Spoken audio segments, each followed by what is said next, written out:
Hello, everyone. I'm Jonathan Webster, and I'll be your facilitator for the webinar today.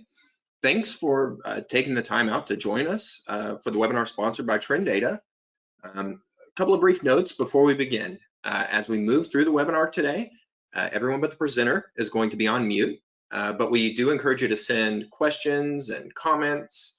You can use the chat function that looks like a comic book speech bubble to open the chat feature and communicate to us individually or as a group via that feature. We'll have a Q&A portion of the webinar at the end where I will relay all of your questions and comments that come through that chat feature. I'll relay those to the presenter so that we get them addressed. And now I'd like to introduce your presenter for the webinar, People Analytics and Managing Remote Workers. With more than 2 decades in the HR technology space, he's an acclaimed Forbes Technology Council member and column contributor there, as well as an HR thought leader producing thought-provoking and helpful content like we'll see today. I feel lucky to have him, and I hope you will feel the same way. With that, everyone, I give you co-founder and CEO of Trend Data, Tom McEwen. Thank you, Jonathan. Thanks for that nice introduction. I'm running out of superlatives to thank for that nice intro. And thank you, everybody in the audience, for spending a little of your Thursday with us today. I hope we can make it beneficial for you with the content we've put together. I will note that our webinar audiences have gone significantly up with the recent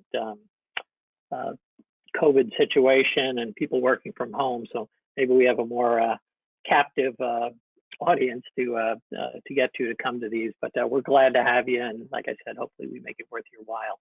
So the title of our webinar today is People Analytics and Managing Remote Workers. As Jonathan said, we are both with Trend Data sponsoring this webinar. Little background, just really who we are.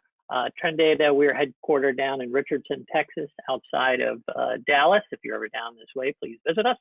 Our company launched 3 years ago. We do predictive people analytics. We sell largely to corporate clients, but really any organization that has a workforce. And our product is a cloud SaaS offering, so it only requires a browser to use.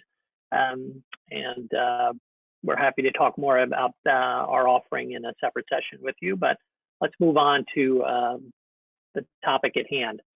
So our agenda for the webinar today broken up into a couple of different pieces. First, I'd like just to talk a little bit about the state of remote work, particularly as it's been forced upon a lot of organizations due to the current crisis and climate out there. So we'll go through some Gallup statistics on that. And then we'll look separately at the challenges this has imposed, both on the employer, who has to manage a remote workforce, and the employee.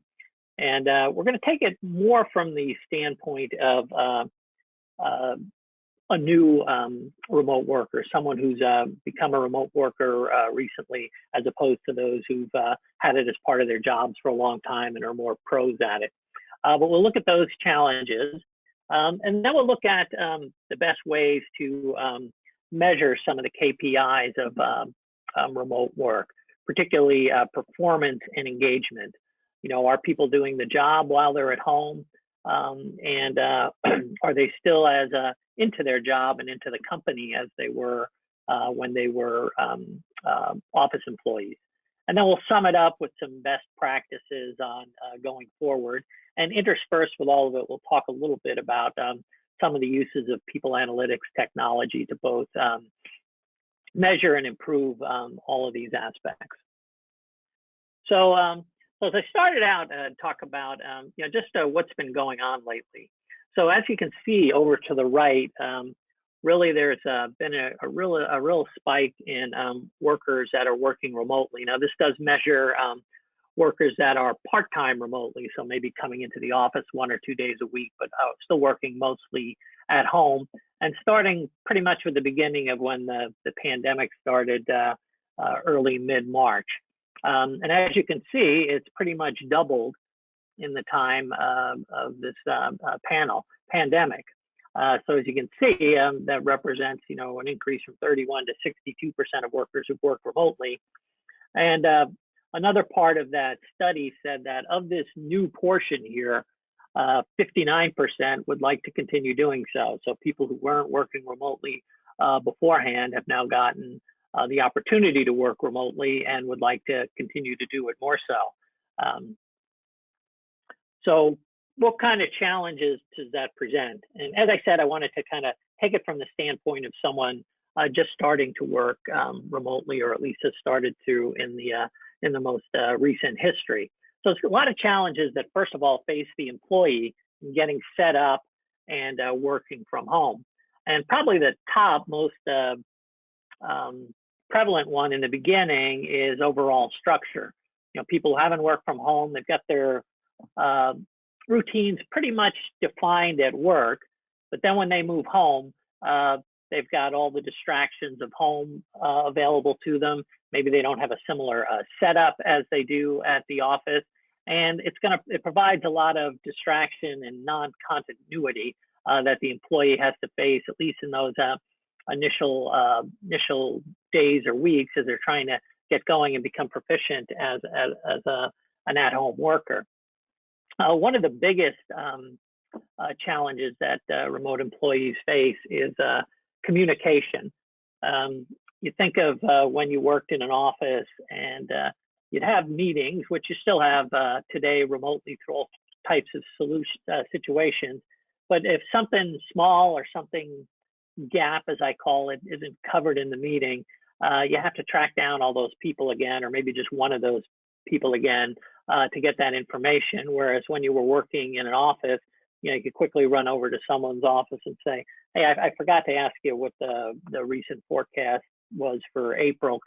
May, could you provide me that? Without having to call another big remote meeting.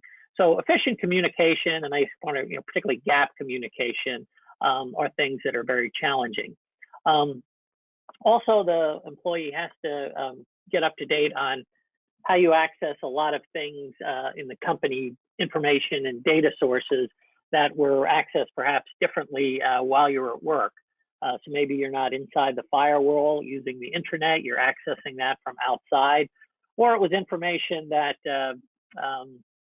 you could have easily gotten from a colleague or something who was nearby, and you weren't used to having to log on to Google Docs or any of these remote sites to get things that you were very easy to get when you're on site. And then what comes along with that is, particularly if it's data company official type information, you might have to get set up on all new access privileges to be able to access certain things from the outside. So a lot of challenges there in getting set up, knowing where things are, and then getting approved to go after them. From the personal standpoint, a lot of people struggle, and I know that I did the first time I started working from home, is setting up your kind of time boundaries as to when you're working and when you're not working. First time I worked from home, my wife and I had our first child that was between I think at the time 3 months and a year old. And every time the baby cried, I ran out of my office to see what was going on. And my wife practically had to hit me over the head and say, "I got this handled. Go back to work." But you're not necessarily set up to not respond to that kind of distraction, which kind of gets to the point after that, particularly at home. Are you a neat freak that just can't work if the rest of your house is messy and things like that? All of the different distractions you can have from working in a home environment where the office and home life get intermingled, and particularly when you think about when is the day going to end. When I first started working from home, cell phones were out, but they weren't as prevalent. I still used the voice over IP phone, and it didn't matter what time of the day it was. If I was in the kitchen and my office is like 20 feet away, if I heard that phone ring, I came running into my office to answer it, whether it was 9 at night or whatever. Those things are still, particularly to the new home worker, as things you got to do is kind of, all right, set this up so that this is when my day ends. This is when I take my breaks, and this is when I have guests over, and I can't run out and take a call or something. And then basically the whole lockdown syndrome. This is much worse than it was when you're just a remote worker and you could still go out to restaurants and meet people. The idea of not only being at home, working from home, but having limited social access beyond that to your friends and extended family or whatever it is you did when you went out adds to kind of the stress of being a home-based employee. So high level, those are some of the things the employee faces. If you go to the flip side of it, what are the challenges facing the employer or the manager? Communications from the other standpoint is probably the biggest key one. The key to having trust of your employees and your organization comes from frequent and honest communication, being able to let your employees know what's going on, keep them informed. A lot of that is done through circulating things through the office chain, having live events at the office, and that becomes a little more taxing when you have a large remote workforce, particularly if you're used to having just a small remote workforce, and you go to right now where some organizations have 80% of a remote workforce. There are a lot of good remote tools out there right now. Zoom, GoToMeeting, Uber Conference, to name a few, but a lot of good tools, and organizations are becoming very proficient. You see it all over LinkedIn right now, everybody bragging that they just had a very large Zoom meeting or go to my meeting. So you see these pictures all over the time, and it is actually been helping out, but there is still something about that face-to-face being around your colleagues that provides a little bit more. A big one for managers, though, is tracking productivity. How do you know your people are working, performing? And we actually get to this in the measuring section. But it's a big challenge for your management when you don't have people nearby. Not so much that it's more difficult. It's just you're not used to tracking it in that manner. So being able to track productivity, even though it's going on, is difficult. Also, some resets on being able to, form that company culture that great companies are so proud of. A lot of it has to do with the social interactions as well as the work interactions. Ice cream socials when you hit your quarter, or company events out at a baseball game or something. All those things become a little more difficult, whether it's team oriented or company oriented, when everybody is locked at home. A big issue that's kind of always been there, is being able to trust your employees while they're at home doing their job. And the first question you're likely to get asked by a coach or a professional in the HR is, I don't know if I can trust my employees working at home. And what they'll say, well, why would you hire someone that you're not sure you can trust? A good point, but a lot of times in the beginning, you don't know if, even though you've hired someone, you think they're good, you really don't know them well until they're on the job for a while. And also, sometimes it's not a question of trust. If you hire a lot of new employees out of college, first-time entry-level employees, it's more a question of training them on, business rules and processes to follow, and that's sometimes more easily done in person. So that's kind of an issue that managers deal with, and which kind of gets to the next point. When things go back to normal, you've got that half of that 59 or 60% of that new population that's gotten a chance to work from home, and then they all decide they want to work from home. Maybe your organization can't sustain this level of people working from home, and then you're going to be faced when everything goes back to normal or to the new normal, whatever it is if you can't let everybody work from home, then how do you decide who gets to work from home and who doesn't? Whether it's based on tenure, performance. These are things you're going to have to face in the add-on to the the next phase of this. So now that you've got the challenges, how do you measure things when people are remote? Performance. Now there's a couple of different ways of looking at this. Really, if you look at most organizations, the people who most often work from home are salespeople and developers, mainly because their work is very quantifiable.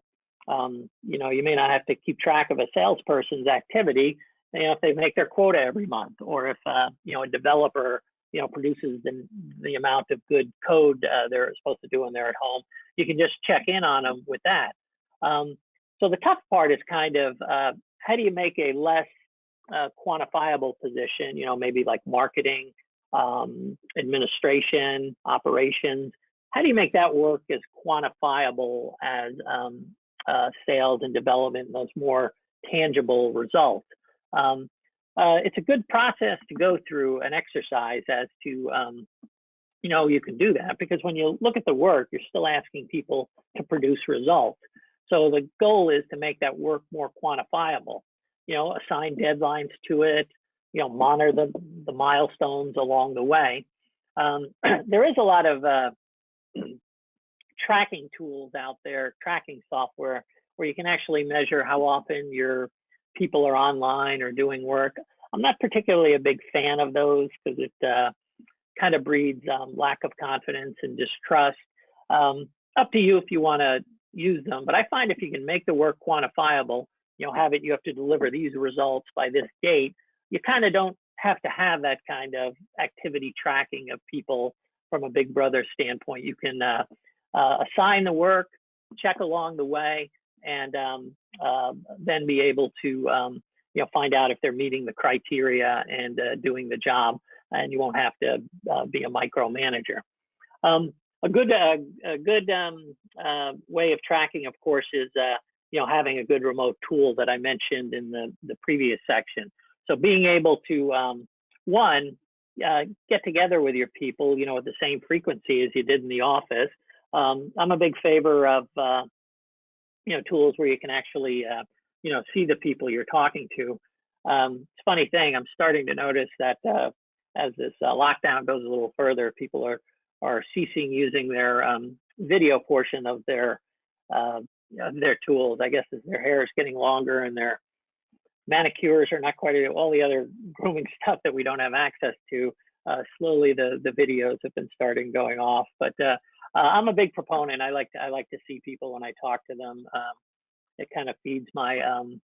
I'm a bit of a social battery. I get more lit up when I'm dealing with people as opposed to just talking to them over the phone. So I like to see people. So that's just me. But having a good remote tool that can share applications, let you see your colleagues, good communication, and if you have overseas offices, make sure you check into the bandwidth. A lot of things we're finding out here at Trend Data is we've had to do things to increase the bandwidth of some of our overseas entities.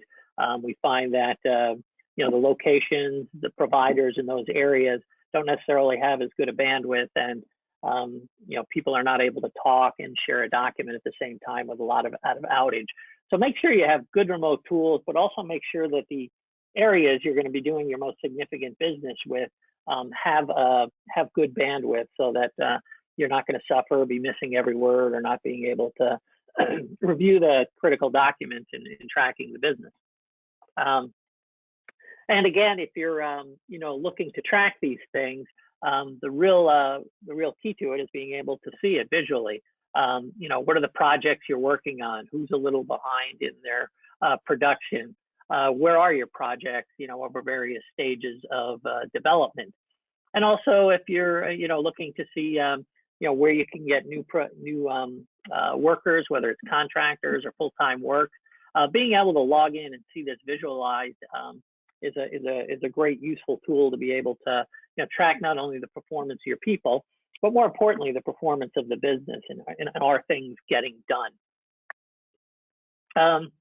That's the being able to measure productivity is good, but also measuring engagement of your employees. Having employees out of your site, gives them a lot more freedom. Maybe not particularly to goof off or something, but the freedom might be to look for another job or be able to, solicit opportunities out of sight. So engagement is a big factor in, when people go to work from home. First off, and I think to get people engaged, is to help them try and get their setup at home as close to the comfortable environment they had in the office. You know, having the equipment in the right place. You know, do they need a printer? You know, what did their cubicle look like? You know, did they like that and everything? So as quickly as you can create that island of what you're used to at home, you know, gets the employee back into the groove at least of, you know, being able to work in a similar context. One thing I'm a big fan of in both on-site and remote offices is concept of gamification. Being able to take your, you know, your tasks that people are doing and add kind of a fun flair of, you know, competition to it and stuff. A lot of times in learning, for example, learning management, you know, you're relying on people logging in and doing something that may not necessarily they're getting paid for. Gamification has been a really big boon to that particular business of learning development. So I'd suggest looking into it for your remote employees to keep them engaged, keep them, you know, logged in and doing things and checking things. And whether it's gamification to keep them doing their job or checking resources or doing development, it's a really good methodology for engagement. Also, I'd say, you know, try as best possible to coach your employees to take the right breaks and also provide them with, you know, maybe social events that they were used to while they were in the office. You know, if every day, you know, you know, convince your team to maybe take a 10-minute coffee break over Zoom together, they can talk to each other, kind of fulfill that social need. Or do, you know, remote happy hours after work with the team. I was on a phenomenal one with one of our partners, Trend Data, and I've been trying to reproduce it. I need to find some talent, but they brought in a guitar player, and it was a phenomenal singer as well. And the remote tool actually did very well. You know, everybody had cocktails, was watching remotely, and he played, you know, his top 10 hits and took suggestions. And it was really a fantastic bonding event that you know, I'd recommend. You know, maybe I'm sure everybody knows a musician in their group, so it was just a great event, and I really appreciated them inviting me to it. Also, a good way to you know, keep the engagement going is to, you know, share success stories every week. Now, you might not always have a weekly success story. So use prior ones, you know, if it's a big deal that was closed or a big software release that was made, or, you know, some kind of facility was opened up or a virtual facility, share those as much as possible, and don't do them all from the manager's point of view. Try and, you know, have the people maybe who are someone who is involved in doing the particular activity to share it, so to kind of spread the ball around and give, you know, lots of people their moment in the sun, which I think is, you know, a good practice. Now, I like to put in a trivia question every week. So as you can see, it's a very familiar picture over to the right, and I put it under engagement. So, so this was, of course, on the series Friends when Phoebe got engaged. Now, the question today is, can you name that actor who she got engaged to? Not the character on the show, but the actor. So that's question one. Question two is yes or no, did they actually get married? So did a wedding take place afterwards? So the first 5 people who can get that information to Jonathan through the chat facility will get a $10 gift certificate. And we will be announcing those at the end of the webcast, and we'll contact you afterwards to get you your gift certificate. So who is this actor here, and did that wedding eventually take place? Okay, sticking on engagement, again, getting back to the point of you know, tracking engagement. Lots of good tools out there to see just kind of how engaged your employees are. Does the fact that they're working remotely have an impact on that? And as you can see here, we've got another dashboard which tracks engagement, mostly done by survey, constantly going out, doing pulse surveys with your employees, which are very good, and tracking those as far as engagement. Also finding out, where do your employees get their information from? Do they go to the corporate internet? Do they read their emails, social media? If it's like in this organization where it was mostly live events, how do you mimic those live events remotely to get that information out to your people? And then other things, what do they like most about the company? What do they like least about the company? And being able to track all this so that you can know what you're doing right and know what you're doing wrong, and increase the frequency of the ones that do best. So kind of high level, going at, what are some of the best practices for managing remote workers? The first one, I'd say kind of mostly around the home office structure, making sure your people have the right tools, they arrange their time correctly, and that they, set the right boundaries between work and home to be effective. Communication cannot be more important during this time. Your employees want honest, effective communication. We want to know what's going on as often as possible, and make sure that the information gets to the people, whether it's about what's going on at work or if there's a social event. Whether it's the management communicating out, peers communicating with each other, collaborators on projects, being able to be in the same place and get information to each other. And then, of course, measurement. Clear measurement, quantifiable, and being able to predict, what's going to be successful, which usually comes from what's historically been successful moving forward. And then the final thing I'll just kind of show you is, the ability to predict success comes what's been successful before. And we are in kind of new grounds right now. We've really not, had a situation like that, but you can go pretty much on the information you've used.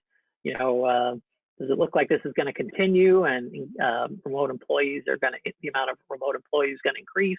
And, what's your performance of remote versus in-place employees? A lot of surveys have actually showed that remote employees are actually more productive than in-office employees, and various surveys of that. So with that, I'm going to finish up just with a quote, put a silver lining. I think that was my picture there, but so old quote from Lincoln, but applies very much today. The best way to predict the future is to create it. So I think, again, the silver lining is here. These are times they're tough, but it's a good opportunity to create and build that new normal, whatever it is. Is it going to be more employees working from home, different measurements of success, different levels of contribution from individuals? But this is a time for us to, probably as good a chance to have build that brave new world going forward. So with that, I am going to open it up to questions. Looks like we got a bunch of chat. I imagine a bunch of it's the people answering the trivia question. Jonathan, you want to let us know who were the first five? Well, unfortunately, I don't know the answer to whether or not she did or did not get married in that. Yes, We do have a consistency. The answer is yes. Okay, so we have. Do you know who the actor is? We do have consensus there. Paul Rudd.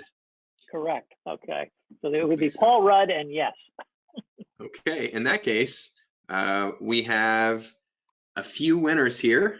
We didn't get to 5 this time, but we got Janice Baker, Allison Brown, and Ruth Carnes. Okay, well, fantastic. Yes. I'd rather pay out the whole 50, but I'll save some money, sure. Well, we do have some actual questions as well, Tom. Okay. So I'll start at the top with some that came in privately, and they are, do you have any industry data regarding which ones would be most successful with employees? We're actually trying to build a library of that.